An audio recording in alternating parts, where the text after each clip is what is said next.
আসসালামু আলাইকুম। ডিআরএন লাইফস্টাইলের নতুন ভিডিওতে সকলকেই স্বাগতম। কেমন আছেন সকলে? স্বাধীন বাংলাদেশের এটাই আমার প্রথম ভিডিও। কিছুদিন ধরে ভিডিও আমি দিতে পারিনি। প্রথমত সবাই জানেন গত জুলাই মাসটা আমাদের উপর দিয়ে কী গিয়েছে। আগস্ট মাসের শুরুটাও ভালো যায়নি। তারপর থেকেও কেমন যেন বাংলাদেশটা এখন পর্যন্ত সুস্থ হয়ে ওঠেনি। ফেসবুক স্ক্রল করলে বা ইউটিউবে আসি মূলত নিজেকে ফ্রেশ ফিল করার জন্য বা দেখা যাচ্ছে এন্টারটেনমেন্টের জন্য। তো এগুলো কিছুই পাচ্ছি না। এত বেদনাদায়ক কিছু পাচ্ছি যে কেউ হয়তো গুলিতে এখনও হসপিটালে চিকিৎসাধীন অবস্থায়, কারো চিকিৎসার জন্য টাকা লাগবে। এতগুলো গুলি লেগেছে যে চেহারায় চেনা যাচ্ছে না। কেউ ব্যথায় কাতরাচ্ছে, কারো আবার হসপিটালের ভুতুড়ো বিল, সব কিছু মিলিয়ে কারো পরিবার এখনও আয়না ঘরের সামনে পরিবার পরিজনকে খুঁজছে। কেউ হসপিটালের মর্গে গিয়ে তার আপনজন ছেলে, বাবা, স্বামী, কাউকে না কাউকে খুঁজছে। এইসব দেখে না এখনও ভিতর থেকে ওই স্বস্তিটা আসেনি যে ডেইলি ব্লগ দেব বা নিজে কী করছি সে ধরনের ভিডিও দেব। তারপরেও আমি এই ধরনের বিষয়গুলো একটু এড়াই চলি। যেসব কথা এখন আমি বলবো সেগুলো এড়াই চলি, কিন্তু দিন দিন বিষয়গুলো এমন জটিলতায় চলে যাচ্ছে যে আমি আর না বলে পারছি না, এমন একটা অবস্থা। আমি বললেই যে সব ঠিক হয়ে যাবে বা আমি ভিডিওর মাধ্যমে বললেই যে একেবারেই সব সমাধান হয়ে যাচ্ছে, বিষয়টা এমন না। তারপরেও থাকে না, কিছু কথা বললে অনেকে হয়তো বুঝবে, দেখা যায় যে নিজেদের ভুল নিজেরা বুঝি না, আরেকজন বোঝে। বিষয়টা হচ্ছে এমন। তো অনেকেই বলছে যে সুশীল সমাজ, গতকালকের ঘটনা 15ই আগস্ট, যেটা বাংলাদেশের একজন স্বাধীনতার পিছনে যার অনেক বেশি অবদান, তার মৃত্যুবার্ষিকীতে অনেকেই সেটা পালন করতে দেয়নি, বরং কিছু আমাদের ফ্যাসিস্ট সরকারের দলের লোকজন ছিল, তারা এসেছিল 32 নম্বরে, তাদের উপরে কিছুটা অসন্তোষ, যেটা বলে সুশীল সমাজ। আচ্ছা, সুশীল সমাজ তখন কোথায় ছিলেন আপনারা? গত মাসে ছাত্রদের উপরে যেভাবে গুলি করছে, যেভাবে পুলিশরা পিটাইছে, তখন তো আপনাদের ফেসবুকে বা সশরীরে তো উপস্থিত ছিলেনও না। ফেসবুকে একটা পোস্ট দিতে ভয় পাচ্ছিলেন, যদি আয়না ঘরে নেয় গুম করে ফেলে। তখন আপনার সুশীল সমাজের এই বিবেকটা কোথায় ছিল আপনার? তারপরে ফ্যাসিস্ট সরকার পতনের পরে আসলো সংখ্যালঘু। আপনারা কেন এখন পর্যন্ত এটা বলতে পারেন না যে আপনারা বাংলাদেশি? যদি নিজেদের দেশকে ভালোই না বাসেন, তাহলে তো অবশ্যই এই কথাটাই আসবে যে আমি সংখ্যালঘু। এখন পর্যন্ত যেসব মানুষ আয়নাঘর থেকে বের হয়েছে, গুম হওয়ার পর থেকে বের হয়েছে, তারপরে কারাগার থেকে বের হয়েছে, এখন পর্যন্ত আমি কোনো প্রকার সংখ্যালঘুর কাউকে দেখিনি। সেটা হতে পারে হিন্দু সম্প্রদায়ের, হতে পারে বৌদ্ধ, খ্রিস্টান, মারমা, চাকমা, আদিবাসী, আমি কাউকেই দেখিনি। শুধু দেখছি কি জানেন, মুসলিম, মুফতি, হুজুর, কোনো ডক্টর, সেটাও মুসলিম ধর্মেরই। সংখ্যালঘু আসলে কারা? আপনারা? আমি সারা বাংলাদেশের খুব একটা জায়গায় বেড়ানোর সুযোগ হয়ে ওঠেনি আমার, কিন্তু আমার বাসা দিনাজপুর। হ্যাঁ, উত্তরবঙ্গের মেয়ে আমি। দিনাজপুরের মতো পূজা এত জাঁকজমক, ঢাক ঢোল পিটিয়ে অন্য জায়গায় উদযাপন হয় কিনা বাংলাদেশের আমার জানা নেই। কিন্তু দিনাজপুরের কিছু সুবিধাবাদী মানুষ, যাদের সাথে আমার ফেসবুকে অ্যাড আছে আমার, তারা এতদিন যেসব আওয়ামী লীগ, ছাত্রলীগ বা ফ্যাসিস্ট সরকারের দলের লোকে ছিল, তাদের কাছ থেকে সুবিধা নিছে বা তারাও করতো। এখন তাদের প্রোফাইলে কোনো ফ্যাসিস্ট সরকারের পোস্টই নাই। তারা তো এতদিন সিংহের মতো গর্জন দিয়েছিলেন, এখন তারাই হয়ে গেছে আবার সংখ্যালঘু। দিনাজপুরের একটা মন্দির আছে, কালীতলা বলে, সেখানে 5টা মন্দির আছে। সেই মন্দির পাহারা দিয়েছে কারা জানেন? মাদ্রাসার ছাত্ররা। আবার বলে তারা সংখ্যালঘু, পোস্টও দেয় তারা। আপনাদেরকে একটুও বিবেকে নাড়া দেয় না যে মিথ্যা কথাগুলো পোস্ট করেন আপনারা? অনেকে বলে সংখ্যালঘু আমাদের নিরাপত্তার নিশ্চয়তা দিতে হবে। ডক্টর ইউনূস আমাদের বর্তমান সরকার, তত্ত্বাবধায়ক সরকার, লাস্ট ঢাকেশ্বরী মন্দির পরিদর্শনে গিয়ে উনি সুন্দর একটা কথা বলে, যেটা আমার খুব ভালো লেগেছে। আপনি বলবেন না আমি এই ধর্মের, আপনি বলবেন না আমি ধর্মের, আমার এই অধিকারটা দেন, এটা বলবেন না। আপনি বলবেন আমরা বাংলাদেশি। দারুণ একটা কথা বলেছে। আপনারা কেন নিজের জন্মভূমিকে নিজেরা কেন বলতে পারেন না বাংলাদেশি? কেন বলতে হয় সংখ্যালঘু? দিনাজপুরে সব থেকে সদরে দুইটা বড় বাজার আছে, একটা হচ্ছে বাহাদুর বাজার, একটা হচ্ছে রেল বাজার। বাহাদুর বাজারটা প্রতিদিনই বসে, একদম সদরেই, হ্যাঁ। আর রেল বাজারটা আমার বাসার পাশেই, যেটা বসে সপ্তাহের 2 দিন, রবিবার আর হচ্ছে বৃহস্পতিবার। তো আপনি সারা দিনাজপুর শহরে কোথাও যদি কিছু খুঁজে না পান আপনার প্রয়োজনীয় জিনিস, আপনি রবিবার আর বৃহস্পতিবারে এসে যদি রেল বাজারে সার্চ করেন, তাহলে জিরা থেকে হীরা সব কিছুই পেয়ে যাবেন। তো আমি যে এলাকায় আমার জন্মস্থান, সেই এলাকার আশেপাশে মোটামুটি হিন্দু সম্প্রদায় বেশি, যারা নিজেদের সংখ্যালঘু বলে। তো দিনাজপুরে সব কিছুই পাওয়া যেত ওই রেল বাজারে, বললামই তো, জিরা থেকে হীরা। তো আমাদের ফ্যাসিস্ট সরকারের আমলে, এই 15-16 বছর আমলে, তারা সেখানে গরুর গোস্ত বিক্রি করা বন্ধ করে দিয়েছে। তাহলে বুঝুন সংখ্যালঘু আসলে কারা। তারাই আবার বলে যে ধর্ম যার যার, উৎসব সবার।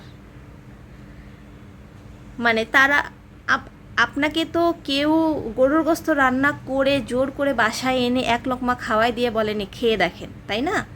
ইভেন দিনাজপুরের বেশিরভাগ হোটেলগুলোতে সেটা পাওয়া যায় না গরুর গোস্ত। কেন? আবার আপনাদেরকে একটা কথা বলি, আমি যেহেতু অনেক দিন ধরে দিনাজপুরে নেই, দিনাজপুরের বাইরে, দিনাজপুরের ওই জায়গাগুলোতে দেখবেন কি মুসলিম বাসাতে হিন্দুদের ভাড়া দেয়, কিন্তু কোনো হিন্দু বাসায় মুসলিম পরিবারকে ভাড়া দেয় না। আপনারা চাইলে সেখানে গিয়ে খোঁজ নিয়েও দেখতে পারেন। আমি কিছু এলাকার নাম বলেছি, কালীতলা, বড় বন্দর, বড় গুড়গোলা, ছোট গুড়গোলা। আমার এলাকার অনেকেই আমার ভিডিওটা দেখবে। আমি কোনো হিন্দু বিরোধী মানুষ না। আমি ছোট থেকে হিন্দুদের, মুসলমানদের সবার একসাথে বড় হয়ে ওঠাটাই দেখেছি, ভালো সম্পর্কই দেখেছি। আমাদের বাসার সাথে অনেক হিন্দু, আমাদের বাসার সামনে অনেক পুজো হয়, এতে কারো কোনো মাথা ব্যথা নেই। কিন্তু আপনাদের কেন মাথা ব্যথা এসব নিয়ে? একটা মুসলিম কান্ট্রি যেখানে 95% মুসলমান, সেখানে আপনারা যদি এমন করেন, আবার আপনারাই বলেন যে হচ্ছে আমরা সংখ্যালঘু, বৈষম্য বিরোধী। কোথায় বৈষম্য বিরোধীর আচরণগুলো কোথায় আপনাদের? আবার কিছু সুশীল সমাজ বলছে গতকালকের ঘটনায় আমরা হচ্ছে লজ্জিত, আমরা এমন আমরা তেমন। যখন 2006 থেকে 2024 পর্যন্ত শাপলা চত্বর থেকে শুরু করে বেশ কিছু জায়গায় মুসলমানরা নির্যাতিত, আমি কয়েকটা ছবি দিয়ে দিব। তখন আপনাদের এই বিবেক কোথায় ছিল? তখন আপনারা লজ্জিত বোধ করেননি? আপনাদের লজ্জা কি তখন অন্য জায়গায় রেখে এসেছিলেন, যেটা এখন ফিরে পেয়েছেন এমন কিছু? আর এই সরকার পতনের পরে ডাকাতি বলছে যে শুধু হিন্দুদের বাসাতেই হচ্ছে। এটা কোনো হিন্দুদের বাসা, মুসলমানদের বাসা না। এটা একটা রাজনৈতিক ক্ষোভ, এতদিন মানুষের ভিতরে যেটা জমা ছিল সেটা বের হয়েই বহিঃপ্রকাশ। কোনো মানে সিলেক্টেড হিন্দুদের বাসায় ভাঙচুর করেছে এমনটা না। আমার জানা মতে 98% মুসলমান রাজনৈতিক দলের লোকের বাসায় ভাঙচুর করছে। দিনাজপুরের ক্রিকেটার লিটন দাস, এটা হচ্ছে ভারতে প্রচার করছে লিটন দাসের বাসা ভাঙচুর হয়েছে, আগুন দিছে। সেটা কি আদৌ সত্য? লিটন দাস নিজে এসে বলেছেন না আমরা নিরাপদ। অথচ এই বাসাটা কার জানেন? এই বাসাটা হচ্ছে নড়াইলের ক্রিকেটারের বাসা এটা, অথচ সেটার নাম হয়েছে লিটন দাস। দিনাজপুরের এমপি সাহেব ইকবালুর রহিমের বাসা ভাঙচুর হয়েছে, উনি কি হিন্দু? আপনারাই বলেন। অনেকে যে বলছেন হিন্দুদের বাসা ভাঙচুর হচ্ছে, এমনটা না। যারা রাজনৈতিক দল ক্ষমতায় থাকা অবস্থায় ক্ষমতার অপব্যবহার করেছেন, তাদের উপরে জনতার যে একটা মানে ভিতরের ক্ষোভ লুকায়িত ছিল, সেটার বহিঃপ্রকাশ। আপনারা কেন নিজেদেরকে সেখানে টানছেন? বলুন না নিজেদেরকে বাংলাদেশি। দেখেন একটা আত্মতৃপ্তি কাজ করবে। আপনারা সংখ্যালঘু না, আপনাদের উপরে কেউ টর্চার করেনি, আপনাদের কোনো উৎসব অনুষ্ঠানে গিয়েও কেউ ভাঙচুর করেনি, আপনাদেরকে কেউ মেরেও ফেলে না। আর আপনারা যারা বলেন যে আমরা ভারতে সেফ, পার্শ্ববর্তী দেশে সেফ, যেখানে আপনাদের এই সম্প্রদায়ের লোকজন বেশি, আসলে কি আপনারা সেফ? নিজেরাও তো জানেন সেখানে কে কতটা সেফ। তো নিজেদেরকে কেন এভাবে বলেন বলুন তো? আমি কোনো হিন্দু, বৌদ্ধ, খ্রিস্টান কারো বিরুদ্ধে না। আমি সবাই একসাথে চলার সাথে বিশ্বাসী। আমার বাসার সামনেই একটা বাসা আছে, সেই দাদু হিন্দু। দেখা হলেই বলে ছোট বউ, ছোট বউ। তাহলে বুঝুন তার সাথে সম্পর্কটা কেমন। ছোটবেলা থেকেই দেখে বড় হয়েছে আমাদের বাসায় যারা ভাড়াটিয়া থাকে ম্যাক্সিমাম হিন্দু, কিন্তু আমি তো হিন্দু না। আমি ছোট থেকে যেই ভাড়াটিয়াটাকে দেখেছি, নাম বলছি না, আমাদের এলাকায় এখনও থাকে। কিছুদিন আগে সেই দাদুটা চলে গিয়েছে আমাদের ছেড়ে, মানে পরপারে, আল্লাহ তাকে ভালো করুক। দিদাটা আছে, দেখা হলে এখনও কথা বলে, এখনও সে আমাদের বাসায় আছে। তারা হিন্দু, তাদের সাথে সম্পর্ক ভালো। কই, আমরা তো এমন করিনি। কিন্তু দিনাজপুরের অনেক হিন্দু পরিবার আছে যারা মুসলমানদেরকে ভাড়া দিতে চায় না, কিন্তু যখন মুসলিম পরিবার হিন্দুকে ভাড়া দিতে চায় না, তখন তাদের আওয়াজ বের হয়ে যায়, কেন ভাড়া দিবেন না, আমরা মানুষ না? যখন একটা মুসলিম পরিবার হিন্দুদের বাসায় ভাড়া নিতে যায়, তখন কি তারা মানুষ থাকে না? আমার এলাকার অনেকেই আমার ভিডিওটা দেখেন, দয়া করে নেগেটিভভাবে নেবেন না। নিজের চিন্তাভাবনা পরিবর্তন করুন। নিজেদের জন্য যেভাবে লড়াই করছেন, আপনার আশেপাশের মানুষরাও মানুষ, হতে পারে অন্য ধর্মের, কিন্তু বেলা শেষে আপনার প্রতিবেশী তারা বাঙালি, তারা বাংলাদেশি। আমাদের বাংলাদেশ স্বাধীনের জন্য কয়টা হিন্দুকে দেখেছেন মরেছে?